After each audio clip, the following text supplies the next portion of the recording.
Hello students. कक्षा 9 विषय विज्ञान और जो उपविषय है भौतिक विज्ञान, उसमें हम पाठ 8 के आंकिक प्रश्न बना रहे थे। उसी में आगे एक लास्ट न्यूमेरिकल और देख लेते हैं, जिससे कि आपको पूरा चैप्टर आसानी से क्लियर हो जाए। ठीक है, आप सभी सूत्र, गति के समीकरण मैं हर वीडियो में कहता हूँ उसे अच्छे से याद रखिए। अगर ये चीज़ें आपको अच्छे से याद रहेंगी तो डेफिनेटली आप हर क्वेश्चन को आसानी से सॉल्व कर देंगे, क्योंकि कुछ चीज़ें आपको उसमें दी रहती है और उसी से आपको वो सब निकालना होता है। इसके लिए सूत्र बहुत ज़रूरी है। तो प्रश्न मैं यहाँ से पढ़ूँगा, आप चाहें तो वीडियो को पॉज कर करके या रिवाइंड कर करके फिर से प्रश्न को सुन सकते हैं। आप चाहें तो आपके पास अगर इंटरनेट बुक है तो उसमें जा करके इस प्रश्न को अच्छे से देख सकते हैं।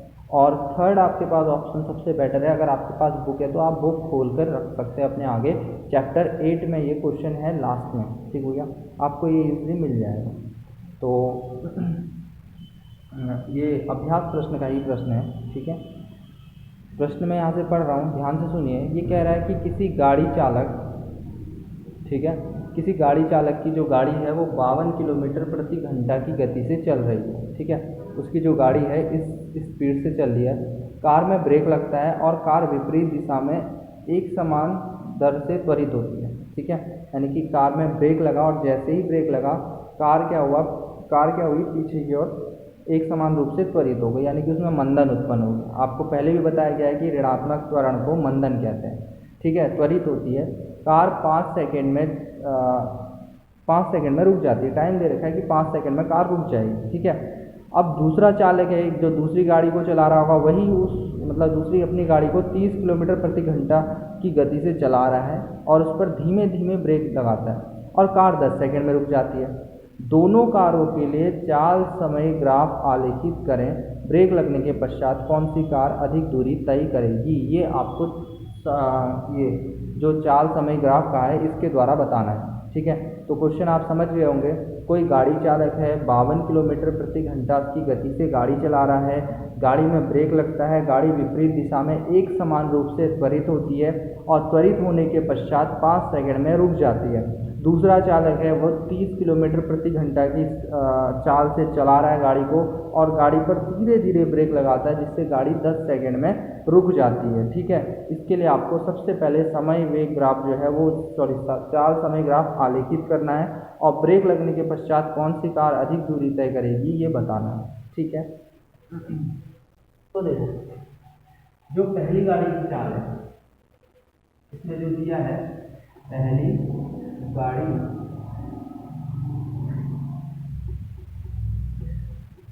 की चाल, तो पहली गाड़ी की चाल आपको दे रखी है, वो दी है 52 किलोमीटर प्रति घंटा। 52 किलोमीटर प्रति घंटा। ठीक है, आप क्या करो, इसे मीटर पर सेकंड में बदल दो, ये आपके लिए इजी हो जाएगा। तो क्या करोगे, 52 गुणा सीधे सीधे मैंने आपको बता रखा था 5 बटे 18 से गुणा कर दो इसे, या फिर किलोमीटर को मीटर में बदलने के लिए 1000 से गुणा करते हैं बट्टा, और इसको सेकंड में बदलने के लिए 3600 से करते हैं। ठीक है, ये मीटर प्रति सेकंड आ गया और एक बार खुद के 5 बटे 18 आएगा, 52 गुणा 5 बटे 18। ठीक है, ये आ गया आपका 5 गुनी 10 और 5 बटे 208 बट्टा 18, या फिर ये आ गया आपका सीधे सीधे इसकी जो वैल्यू आती है 14.4 मीटर पर सेकंड। ठीक है, 14.4 मीटर पर सेकंड। ठीक है, अच्छा, इसके द्वारा जो रुकने में दिया गया समय है, ब्रेक लगने के पश्चात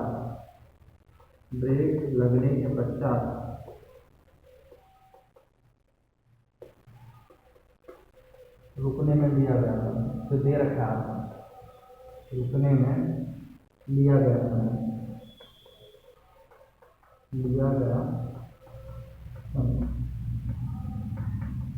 ठीक है, तो दिया गया समय है वो है 5 सेकंड। ठीक है, जो दिखाएंगे 5 सेकंड। तो समझ गया, आपको पहली गाड़ी की चाल दी थी, मैंने सीधे सीधे ले लिया, उसको रुकने में लिया गया समय 5 सेकंड का। ठीक है, अब ऐसे ही दूसरी गाड़ी की चाल आपको दे देते हैं, दूसरी गाड़ी की चाल। दूसरी गाड़ी की चाल, तो ध्यान से देखें, दूसरी गाड़ी की चाल आपको दे रही है 30 किलोमीटर प्रति घंटा, 30 किलोमीटर प्रति घंटा, या मीटर पर सेकेंड में बदलूँ तो अब सीधे सीधे 30 गुणा 5/18 कर दे रहा हूँ। समझ जाना कि मैंने सीधे यहाँ से ले रखा है, ठीक है, क्योंकि इसको कट के 5/18 आना है, तो 5/18 पहले ले लिया। अब इसको डिवाइड करोगे, ठीक है, अब यहाँ पर स्पेस कम है तो मैं ऊपर का मिटा रहा हूँ, आप स्नैपशॉट ले लो या नोट कर लो, सबसे अच्छा यही रहेगा। वीडियो पॉज कर करके आगे देखो।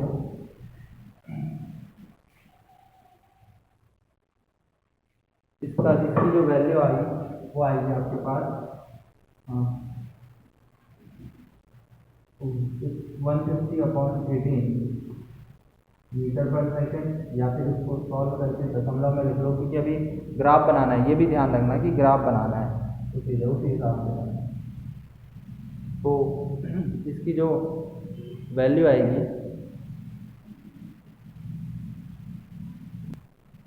वो आ रही है 8/3 मीटर पर,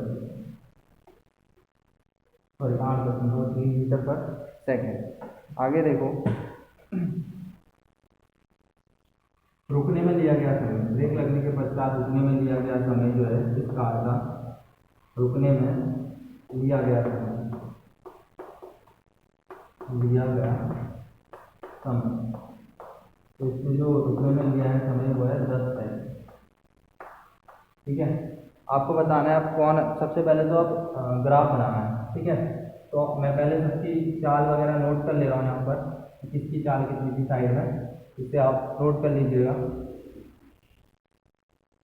देखो, जो पहली गाड़ी की मैंने चाल लिखी थी, जो चाल कन्वर्ट करी थी मैंने, वो लिखी थी मतलब बदल करके, जो पहली गाड़ी की चाल लिखी थी वो लिखी थी 14.4 मीटर पर सेकेंड, ठीक है, और इसके द्वारा जो समय लिया गया था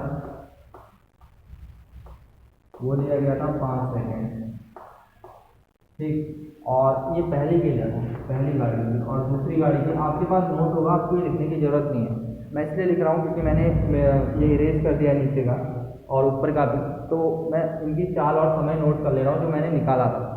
किलोमीटर पर आवर को मीटर पर सेकेंड में, और जो मिनट थे उनको सेकेंड में बदल करके मैंने निकाला था। तो दूसरी की जो मैंने चाल निकाली थी वो निकाली थी 8.3 मीटर पर सेकेंड, और जो समय था वो था 10 सेकेंड, ठीक है। अब इसका ग्राफ आपको आलेखित करना है, देखिए फिर कैसे करना है।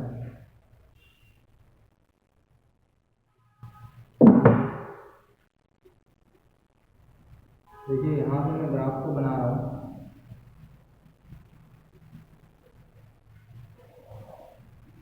ठीक है,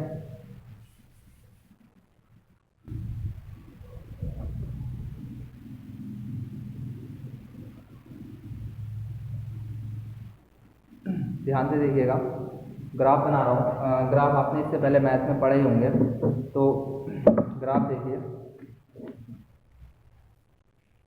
इस साइड में हम समय बताते हैं कि समय क्या है, समय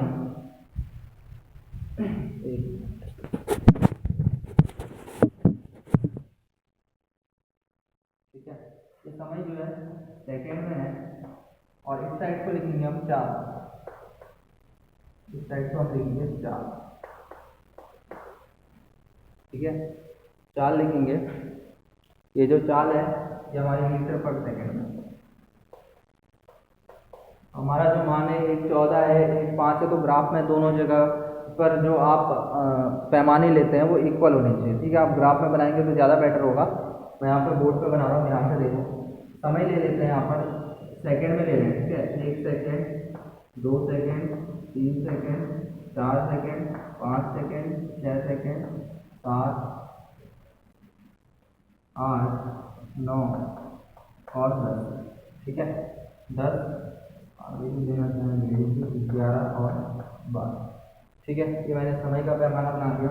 इधर चाल लेनी है मीटर पर सेकंड में, तो 1 से स्टार्ट करता हूँ, ये सबसे बेटर रहेगा। 1, 2, 3, 4, 5, 6, 7, 8, 9, 10 और 11, 11, 12, 13, 14 और 15। ठीक है, मैंने एक एक का पैमाना लिया है। तो मैंने जो पैमाने इस तरह से लिखूंगा, मैंने जो समय का पैमाना लिया है, मैंने समय में 1 यूनिट लिया है, 1 यूनिट। अब 1 यूनिट कैसे लिया है ये देखो, मैंने एक एक का ही तो गैप छोड़ा है, 1 2 3 4 5 6 7 8। अगर दो दो का छोड़ता, 2 4 से 8 लिखता तो 2 का पैमाना 2 यूनिट लिख देता। और जो 4 का पैमाना लिया वो भी सेम है, 1 यूनिट का ही है, वो भी 1 यूनिट की। देख लो 1 2 3 4 5 6 7 8 करके मैंने आगे को बढ़ाया है इसे, और इसी तरह से ये पैमाना भी इसी तरह से हमारा आ गया। आगे देखो, जो पहली कार है इसको मैं कार ए कह रहा हूँ, जो पहली कार को, और इसको बी कह रहा हूँ। ठीक है, तो पहली कार की देखो चाल कितनी है, 14.4 मीटर पर सेकंड। अब 14.4 मीटर पर सेकंड कहाँ आएगा, 14 या 15 के बीच में मैं यहाँ पर आएगा। ठीक है, यहाँ पर आएगा कितना, 14, मैं लिख दे रहा हूँ यहाँ पे 14.4 मीटर पर सेकंड, मीटर पर सेकंड। ठीक है, अच्छा, और ये कितना समय ले लिया, 5 सेकंड। तो 5 सेकंड कहाँ पे आएगा, ये है 5 सेकंड, ये साफ आपको 5 सेकंड लिखा हुआ दिख रहा है। इसे ज्वाइन कर दो।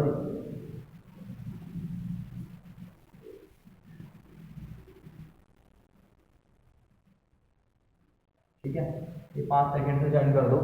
जो दूसरी कार की स्पीड आपकी आई है वो आई है 8.3 की चाल आई है आपकी 8.3, 8 और 9 के बीच में होगा 8.3, और इसके जो समय लिया वो है 10 सेकंड। अब 10 सेकंड यहाँ पर है, हमें इसे यहाँ तक ले जाना है। ठीक है, ये जो है आपकी ये कार ए है, मैं यहाँ पे लिख भी दे रहा हूँ, ये कार ए है और ये कार बी है। मैंने यहाँ पे लिखा है ए और बी लिख रखा है, बी, ये बी कार की है और ये कार ए है। ठीक, तो ये चीज़ मैंने यहाँ पे दर्शा दी। समय, चाल समय ग्राफ में आप ऐसे ही दर्शाओगे, समय नीचे रहेगा, चाल ऊपर रहेगी, और इसी तरह से आप इसको दर्शा दोगे। 14.3 मीटर पर सेकंड और सेकंड में मैंने यहाँ पर दर्शा दिया। अच्छा, नेक्स्ट देखिए, पहली कार द्वारा जो तय की गई दूरी है। ठीक है, इसको, इस ग्राफ को नोट कर लीजिएगा, आप चाहे तो स्नैपशॉट भी ले सकते हैं। ठीक है, एक बार अच्छे से देख करके इसका आप अच्छे से स्नैपशॉट ले सकते हैं, नोट कर सकते हैं, पूरा हर चीज़ इसमें बता दिया गया है। चाल यहाँ पर है, समय यहाँ पर है। ठीक है, तो कैलकुलेशन करते हैं इसी के आधार पर। देखिए आप ध्यान से आगे, इस समय मैं कह रहा हूँ कि ये स्पेस मुझे चाहिए। हमें क्या चाहिए, पहली कार द्वारा तय की गई दूरी ना। मान लो जो हमारा ये है, पहली कार को कार ए का है, तो यहाँ पर मान लो ये ए बिंदु है, ए है, और यहाँ पर जहाँ ये मिला, और यहाँ पर मिला है, उसको हमने बी कह दिया। ठीक है, दिख रहा होगा, बड़ा सा लिख दिया मैंने। इसको मैं पी कह रहा हूँ और इसको क्यू कह रहा हूँ। ठीक है, और ये जो बिंदु है यहाँ पर, इसको ओ कह रहा हूँ। ठीक है, ये ओ है। तो कार ए ने कितनी दूरी तय करी, मैं ए ओ बी का क्षेत्रफल निकाल दूँ। ये ए ओ बी देखो, इसका चाल है, इसी कार ए का चाल है, इसी का समय है। अगर मैं ए ओ बी का इस भाग का क्षेत्रफल निकाल दूँ पूरा, जिसको मैं लाइनिंग दे रहा हूँ, तो इसकी दूरी मुझे पता चल जाएगी कि कितनी दूरी तय करी।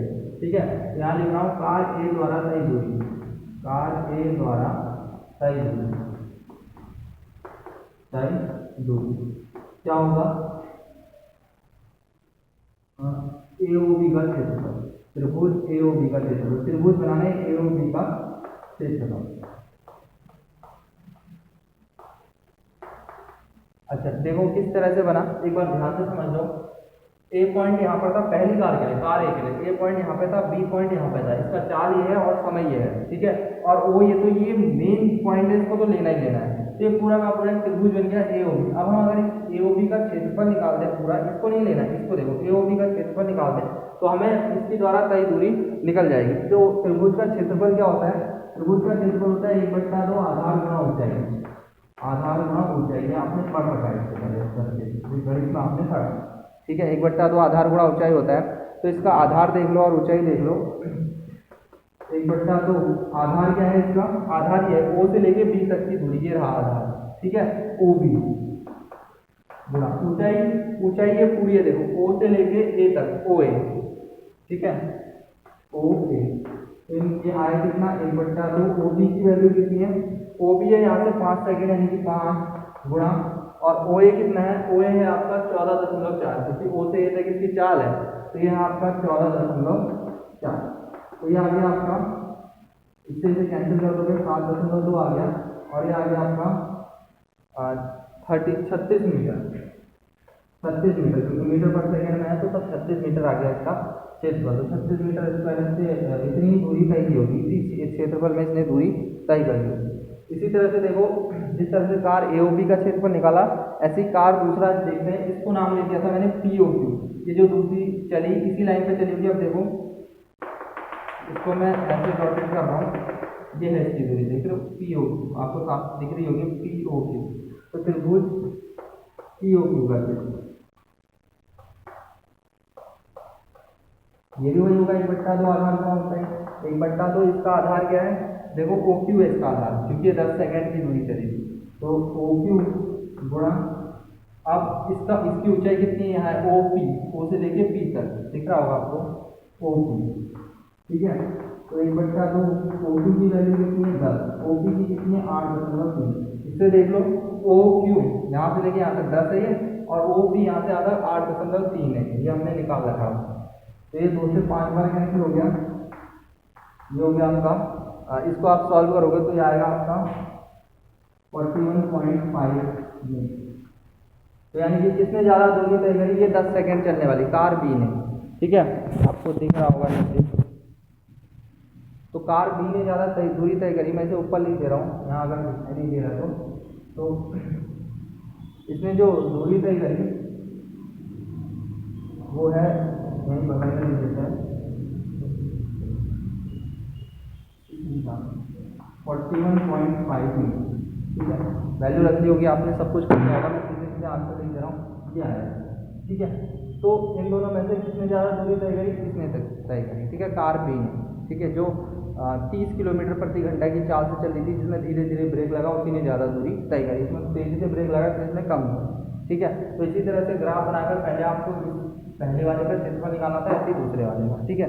आप इस वीडियो को रिमाइंड करके देख सकते हैं, समझ सकते हैं कि किस तरह से हमने इस क्वेश्चन को पूरा सॉल्व किया है। तो आपके समझ में क्वेश्चन आ गया होगा अच्छे से। इससे आगे हम नेक्स्ट वीडियो में डिस्कस करेंगे।